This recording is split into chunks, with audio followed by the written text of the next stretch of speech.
जय हिंद बच्चों, कैसे हैं आप। आशा करते हैं बिल्कुल स्वस्थ होंगे। तो पिछले वीडियो में आप पीएच क्या है इसके एप्लीकेशन पढ़ चुके हैं।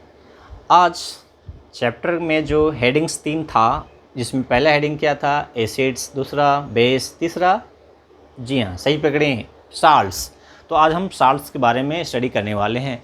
तो मैं डीएनए का एन और आपका प्यारा channel mystery in chemistry start करते हैं। आज का टॉपिक क्या है? आज का टॉपिक साल्ट्स।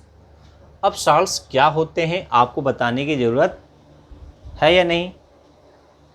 थोड़ा बहुत है, आप बहुत पहले से जानते हैं। चलिए, साल्ट्स क्या है? तो आप जानते हैं कि जब एसिड बेस में मिलते हैं तो क्या प्रोड्यूस करते हैं? साल्ट और वाटर प्रोड्यूस करते हैं। कोई दिक्कत नहीं। तो अब साल्ट को कैसे डिफाइन करें? यही डिफिनीशन कि एसिड बेस मिलकर साल्ट और वाटर बनाते हैं, ये तो आप पहले जानते हैं। इसको बिल्कुल आप लिख सकते हैं, लेकिन कुछ और तरीके से भी हम बता सकते हैं इसको। दूसरे अल्टरनेट तरीका क्या है कि यहाँ पर एसिड में हमने ले लिया एग्जाम्पल के, पहले एग्जाम्पल देख लेते हैं फिर उसको डिफाइन कर लेंगे। एसिड में HCl ले लिया, बेस में NaOH ले लिया और रिएक्ट कराया तो बना क्या? NaCl और वाटर। क्लियर है? अब इसका स्टडी किया तो पता चला कि ये दो आयन से मिलकर बना हुआ है। कौन कौन सा आयन है? इसमें सोडियम आयन है और क्लोराइड आयन है। कैसे पता चला? जब हम हायर क्लासेज में स्टडी करेंगे तो इसका जो नेचर पढ़ेंगे तो कहेंगे कि ये आयनिक कंपाउंड है। अभी हम लोग आयनिक कंपाउंड, कोवैलेंट कंपाउंड आगे सीखेंगे। तो अभी आप इतना सीखिए कि ये आयनिक कंपाउंड है। इसमें क्या है? दो आयन है। इसमें क्या है? सोडियम आयन, यानी कॉमन इसको कहें तो ये क्या है? पॉजिटिव आयन, क्योंकि इस पर पॉजिटिव चार्ज है। और ये क्या है? नेगेटिव आयन, क्योंकि इस पर नेगेटिव चार्ज है। ठीक है, नेगेटिव आयन है। ठीक है, अब नेगेटिव आयन में क्लोराइड आयन है, पॉजिटिव आयन में सोडियम आयन है। नाम उसका स्पेसिफिक हो गया। जैसे स्टूडेंट आपका क्या है? कॉमन है। स्टूडेंट में बॉयज़ और गर्ल्स। क्लियर है? तो उस तरह से स्टूडेंट कॉमन होते हैं, उस तरह से आयन कॉमन होते हैं। आयन दो तरह के होते हैं, पॉजिटिव आयन और नेगेटिव आयन। तो ये कंपाउंड है जिसमें दो आयन्स होते हैं, वो अपोजिट आयन होते हैं। अपोजिट आयन में क्या मैं बता रहा हूँ? पॉजिटिव आयन और नेगेटिव आयन। ठीक है, तो इस आयन के जरिए भी हम इसको डिफाइन कर सकते हैं। कैसे? अब बताइए। देखिए कि एक ऐसा आयनिक कंपाउंड है जिसमें दो आयन होते हैं, पॉजिटिव आयन, नेगेटिव आयन। हाँ, एक बात इसमें जोड़ना है कि उसमें पॉजिटिव आयन में H+ आयन और नेगेटिव आयन में OH आयन साल्ट में नहीं होना चाहिए। मैं क्या कह रहा हूँ, ध्यान से सुनिएगा।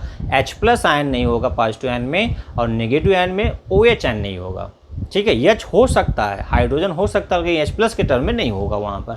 चलिए देखिए एग्जाम्पल। अब एग्जाम्पल भी देखेंगे, पहले डिफाइन इसको कर लेते हैं अपने दूसरे लैंग्वेज में। क्या बोल सकते हैं? साल्ट को कैसे बताएंगे? Salt is a ionic compound. Salt is a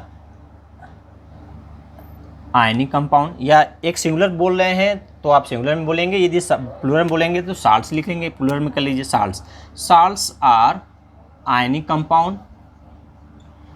कैसे कंपाउंड होते हैं? आयनिक कंपाउंड्स in which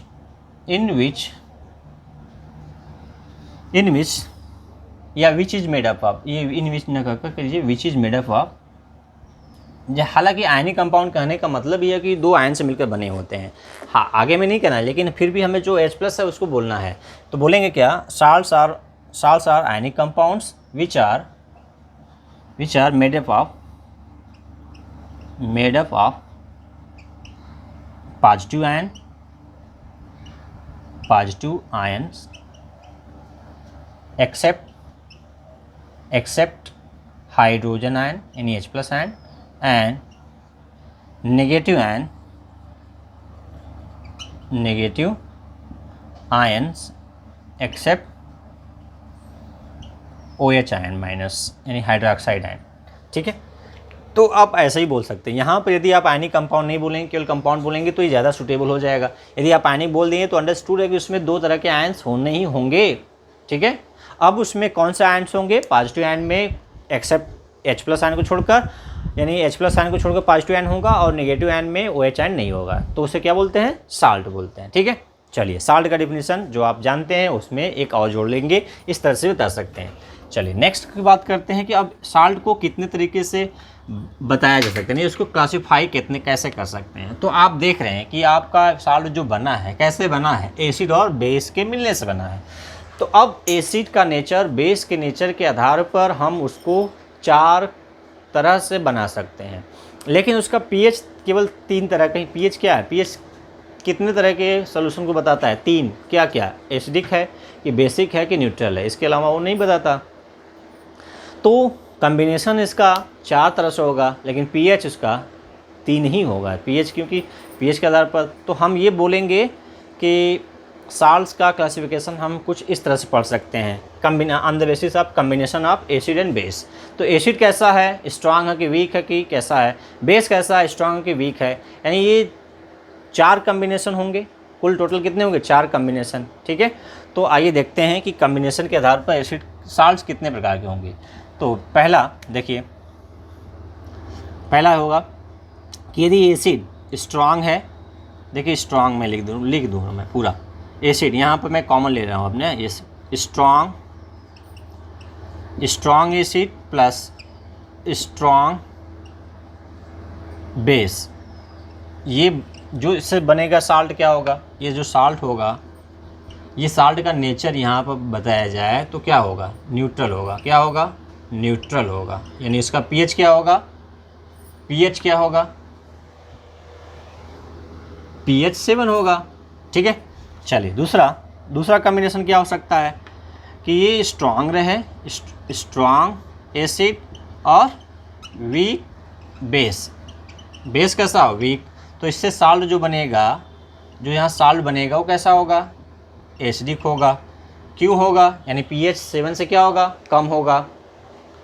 अभी इसका एग्जांपल भी देखेंगे, ठीक है। देखिए strong acid strong base salt बनेगा, वो साल्ट का नेचर क्या होगा, न्यूट्रल होगा, पीएच 7 होगा। यहाँ पर दूसरा कॉम्बिनेशन क्या हो सकता है, कैसे बन सकता है, स्ट्रांग एसिड हो वीक बेस हो, साल्ट बनेगा, साल्ट एंड वाटर बनेगा, मैं वाटर यहाँ नहीं लिख रहा हूँ, ठीक है। तो ये कैसा होगा, उसका नेचर एसिडिक होगा। क्यों, क्योंकि उसमें स्ट्रांग क्या है, एसिड है, तो उसका प्रभाव रहेगा। तीसरा कॉम्बिनेशन कि ये क्या हो, वीक हो, एक बार 2 बार स्ट्रांग था, अब ये वीक हो, वीक एसिड हो, और ये क्या हो, स्ट्रांग बेस हो, ये क्या हो, स्ट्रांग बेस हो। तो जो साल्ट बनेगा उस कैसा होगा, बेसिक होगा। क्यों होगा, क्योंकि बेस का प्रभाव ज़्यादा रहेगा, स्ट्रांग है ये। चौथा कॉम्बिनेशन क्या होगा, ये दोनों ही वीक हो जाए, वीक एसिड हो और वीक बेस हो, तो ये जो साल्ट बनेगा वो कैसा होगा, ये डिपेंड करेगा, क्या डिपेंड करेगा, देखिए 3 कॉम्बिनेशन मैंने कहा था कि पीएच क्या होगा, या तो न्यूट्रल होगा, एसिडिक होगा, बेसिक। यहाँ पर क्या होगा, जब ये साल्ट बनेगा, यहाँ तीनों पूरा लिख ही देते हैं, ये जो साल्ट बनेगा, ये साल्ट का नेचर डिपेंड करेगा इन दोनों के कॉम्बिनेशन पर कि इनमें कौन ज़्यादा स्ट्रांग है कौन वीक है। कंपैरेटिवली है तो दोनों वीक, लेकिन इनमें कंपैरेटिवली कौन ज़्यादा एसिडिक है कौन ज़्यादा बेसिक है। तो उसके आधार पर ये क्या हो सकता है, न्यूट्रल भी हो सकता है, एसिडिक भी हो सकता है और बेसिक भी हो सकता है, यानी ये तीनों हो सकता है, वीक के कॉम्बिनेशन वाला साल्ट, ठीक है। तो पीएच के आधार पर मैंने कहा 3, कॉम्बिनेशन क्या है 4, ओके। तो ये हो गया साल्ट के टाइप में। अब इसके एग्जांपल देख लेते हैं। जैसे एग्जांपल के लिए मिटा दें तो ज़्यादा अच्छा रहेगा। यहाँ देखिए एक एक करके एग्जांपल देख लेते हैं जल्दी से, क्योंकि आपको आइडेंटिफाई करना है एग्जांपल से। एग्जांपल आपके लिए इंपॉर्टेंट है क्योंकि उसी से क्वेश्चन बनेंगे। तो जैसे स्ट्रांग एसिड स्ट्रांग बेस से बना हुआ साल्ट, तो पहले मैं साल्ट लिख रहा हूँ, अब उसको समझा रहा हूँ। जैसे ये क्या है, NaCl। अब NaCl में देखिए ये Na कहाँ से आया है, Cl कहाँ से आया है, आपको अनुमान लगाना है। तो ये आया होगा, किससे आया होगा, Na कहाँ से आया होगा, NaOH से, बेस से पॉजिटिव आयन जाता है। देखिए साल्ट का पॉजिटिव आयन जब बेस से जाए, फिर से सुनिए, साल्ट का पॉजिटिव आयन कहाँ से जाता है, बेस से, और साल्ट का नेगेटिव आयन कहाँ से जाता है, एसिड से। तो साल्ट में जो ये है पॉजिटिव आयन, उसको बोलते हैं बेसिक रेडिकल, ठीक है, बेसिक रेडिकल। और जो नेगेटिव आयन होता है, बेसिक रेडिकल क्या होते हैं, पॉजिटिव आयन होते हैं, पॉजिटिव आयन्स होते हैं। और ये कहाँ से मिलेगा, देखिए अब Cl कहाँ से मिला है, क्या क्या हुआ होगा यहाँ पर, HCl यानी एसिड। तो Cl कहाँ से आया, एसिड से, यानी नेगेटिव आयन आया है, तो इसको बोलेंगे एसिडिक रेडिकल। क्या बोलेंगे, एसिडिक रेडिकल, ठीक है, एसिडिक रेडिकल। समझ में आया बात। यानी आपको उल्टा जाना है कि NaCl जो बना होगा किससे, कहाँ से Na आया होगा, NaOH से, कहाँ से Cl आया होगा, HCl से। तो HCl का क्या पार्ट जाता है साल्ट में, एनायन जाता है, और बेस का क्या जाता है, कैटायन यानी पॉजिटिव आयन जाता है। तो इसलिए पॉजिटिव आयन वाले को हम बोलते हैं बेसिक रेडिकल से बोल सकते हैं, और निगेटिव आयन वाले को हम क्या बोलते हैं, निगेटिव आयन को हम क्या बोलते हैं, एसिडिक रेडिकल। ठीक है, एसिड से आने वाले रेडिकल को एसिडिक रेडिकल। ठीक है, क्लास 9th में रेडिकल पढ़े होंगे, charge containing species either monoatomic और पॉलीटॉमिक। ठीक है, चलिए एग्जाम्पल हो गया। दूसरा एग्जाम्पल देख लेते हैं। दूसरा एग्जाम्पल आपका यहाँ पर सोडियम सल्फेट है, सल्फेट है।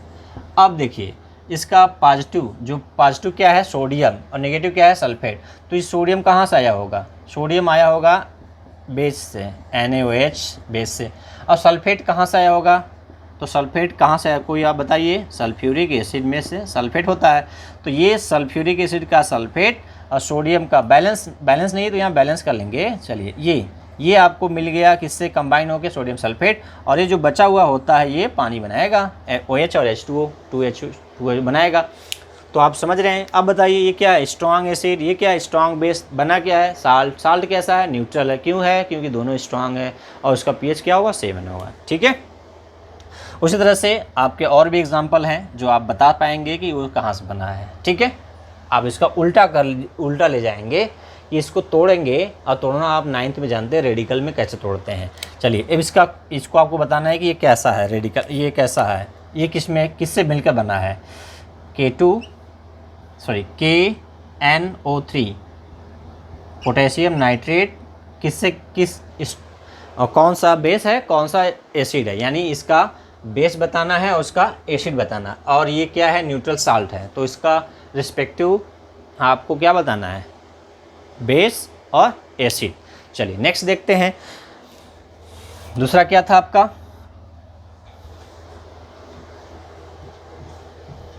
दूसरा था आपका स्ट्रॉन्ग एसिड और वीक बेस। ऐसे बना हुआ साल्ट, स्ट्रॉन्ग एसिड और वीक बेस, यहाँ पर बदल देते हैं। यहाँ पर कॉम्बिनेशन कैसा है, वीक बेस साल्ट बनेगा। अब मान लीजिए हम देखिए यहाँ से समझाना तो आसान हो जाता है। मैं कह रहा कि साल्ट को आपको आइडेंटिफाई करना है, तो मैं साल्ट पहले बना रहा हूँ। साल्ट में आपका है Na, स्ट्रॉन्ग एसिड है।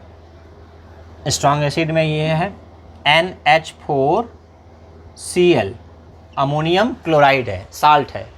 अब इसमें अमोनियम कहाँ से आया होगा, वीक बेस, अमोनियम का वीक बेस क्या रहा होगा, अमोनियम हाइड्रोक्साइड, यानी बेस में OH आयन अमोनियम आयन होना चाहिए, पॉजिटिव आयन, क्योंकि मैंने कहा साल्ट का पॉजिटिव आयन कहाँ से आता है, बेस से। तो ये कहाँ से जाएगा, बेस से। बेस में क्या है, अमोनियम आयन, अमोनियम हाइड्रोक्साइड। और Cl कहाँ से आया होगा, एसिड से। एसिड में कौन सा एसिड रहा होगा, हाइड्रोक्लोरिक एसिड। ठीक है, तो हाइड्रोक्लोरिक एसिड का Cl और वीक बेस का NH4, ये मिल के क्या बना रहा है, अमोनियम हाइड्रोक्लोराइड, और बचा जो रहेगा बाई प्रोडक्ट पानी बनाएगा। पानी तो बना ही रहा है।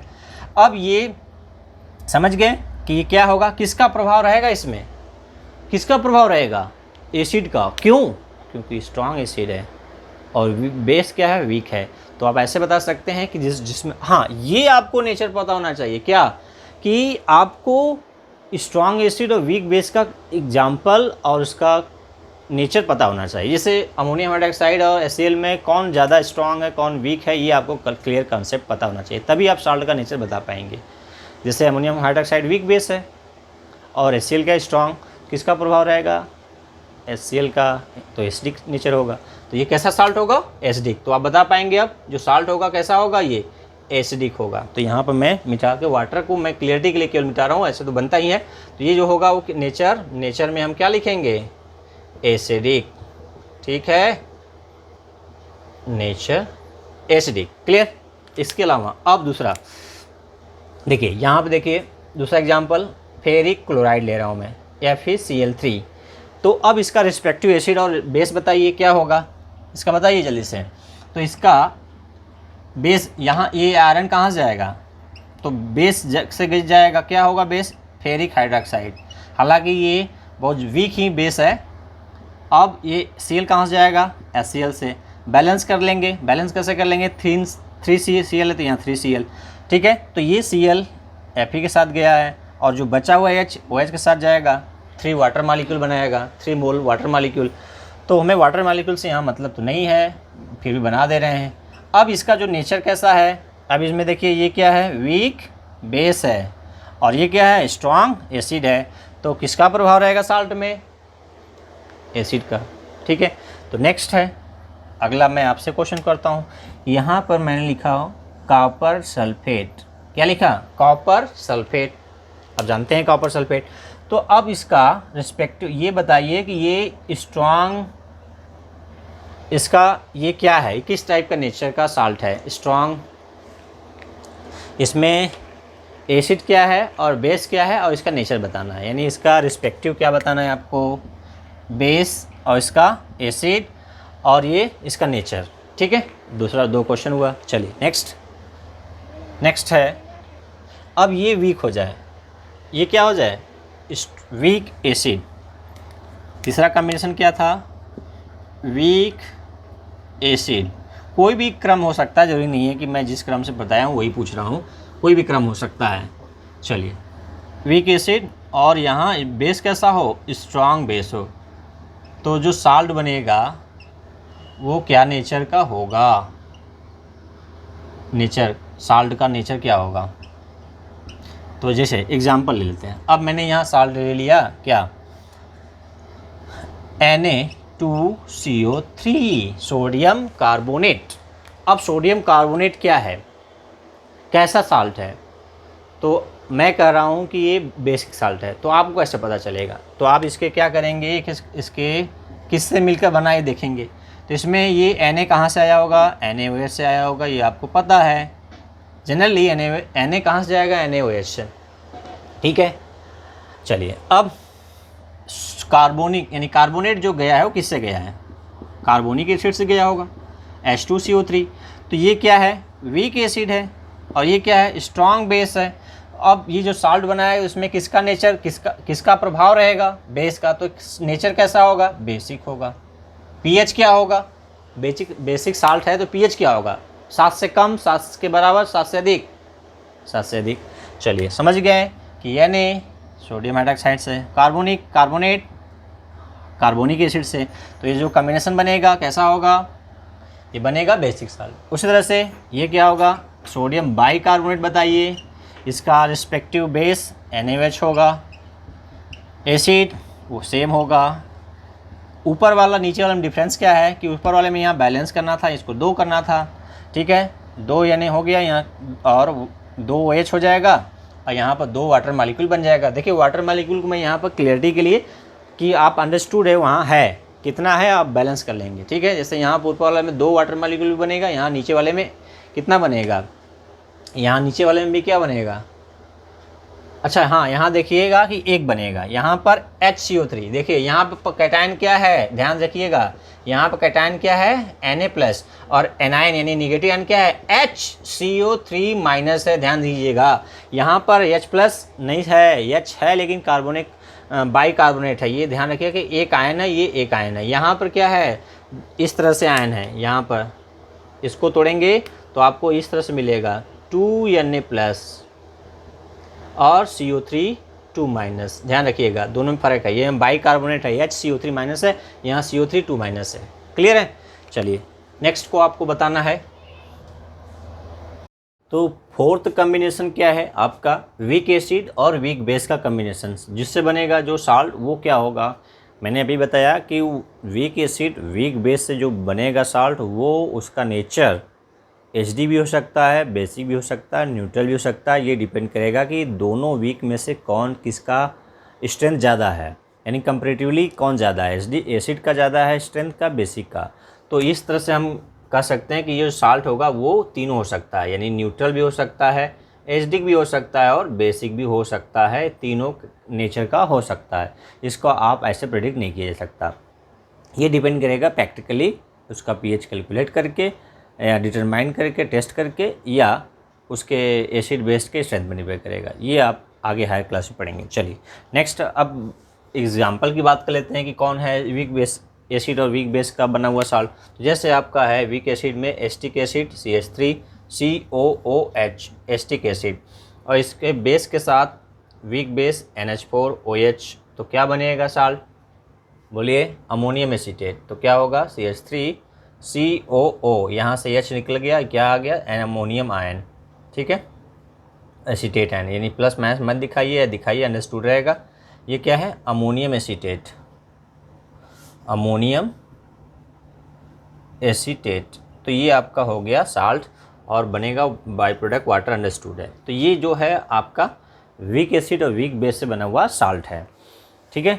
तो आपने देखा कि एसिड बेस के कम्बिनेशन से साल्ट बन रहा है। वो साल्ट का नेचर कैसे होगा, उसमें जो एसिड होंगे वो बेस होंगे, वो उनके नेचर कैसा है, स्ट्रांग है, वीक है, स्ट्रांग है, कम्बिनेशन चार तरह से हुआ, उसके आधार पर हम बता सकेंगे नेचर। लेकिन वीक का नेचर प्रैक्टिकली है। चलिए अब एक एग्जांपल और देख सकते हैं आप, जैसे यहाँ पर हाइड्रोजन साइनाइड है एसिड, ये अमोनियम हाइड्रोक्साइड के साथ रिएक्ट करेगा, तो जो साल्ट बनेगा उसका क्या नाम होगा, ठीक है, उसका क्या नाम होगा, उसका फार्मूला आपको क्या करना है, कमेंट करना है कमेंट बॉक्स में। तो वीडियो कैसा लगा? वीडियो देखने के लिए आपका धन्यवाद। जय हिंद, जय भारत।